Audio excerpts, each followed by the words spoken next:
আল্লামা আবুল কাসেম নূরী সাহেব কেবলার একনিষ্ঠ আদরের একজন সন্তান রোহানী কালামাছড়া ইউনিয়নের কৃতি সন্তান।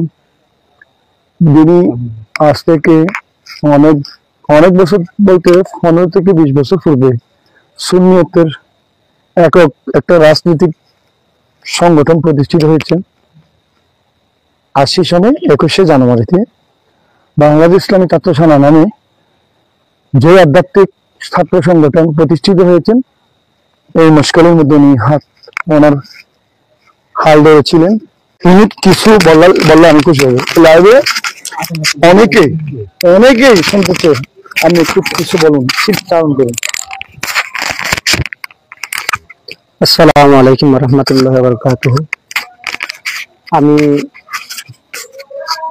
আমার পিছনে এই যে আমার সামনে যে দরবার শরীফ দেখা যাচ্ছে, এই দরবারের পিছনে 1 কিলোমিটার উত্তর আমার বাড়ি। আমি মোহাম্মদ সাইফুল ইসলাম।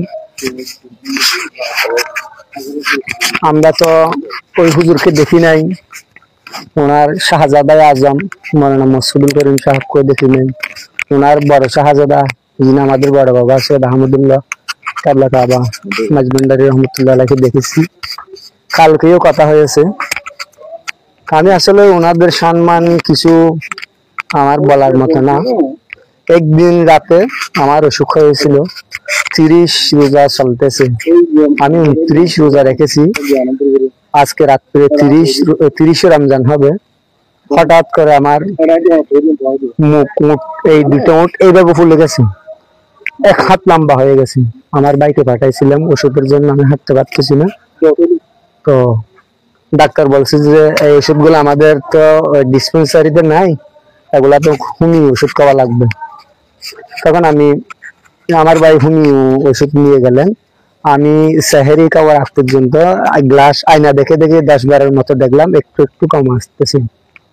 এর মধ্যে আমার একটু তন্দ্রা ভাব আসছে। দরজায় টাপ একটা বাড়ি দিছি।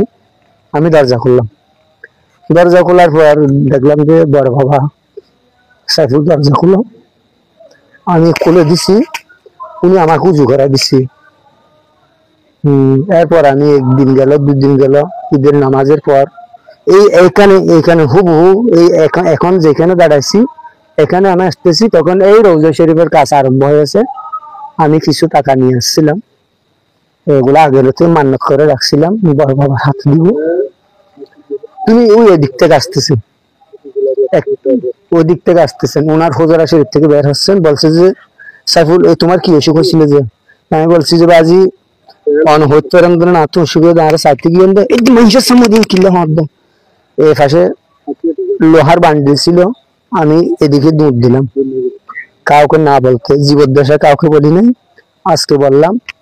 তো অবশ্যই আমি এই দরবারের বক্ত না, মুরিদ না, আমার বাস্তবে যেটা দেখেছি।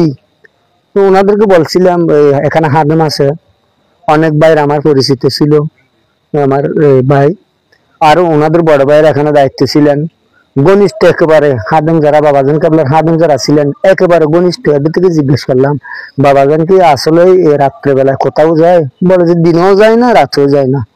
তা আমি দেখলাম কিভাবে, এটা সেটা আপনার ব্যাপার, এটা বড় বাবার ব্যাপার।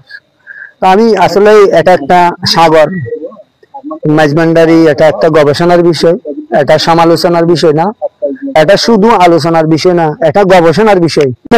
হাজার হাজার লক্ষ মানুষ ওনার কাছ থেকে নিয়ামতে কুবরা হাসিল করেছেন। আমার ভাই সাইফুল, ওনার আবেগ, আমি ওনার এই কথাটা শুনে আমি নিজে খুব বেশি অনুতপ্ত হয়েছি।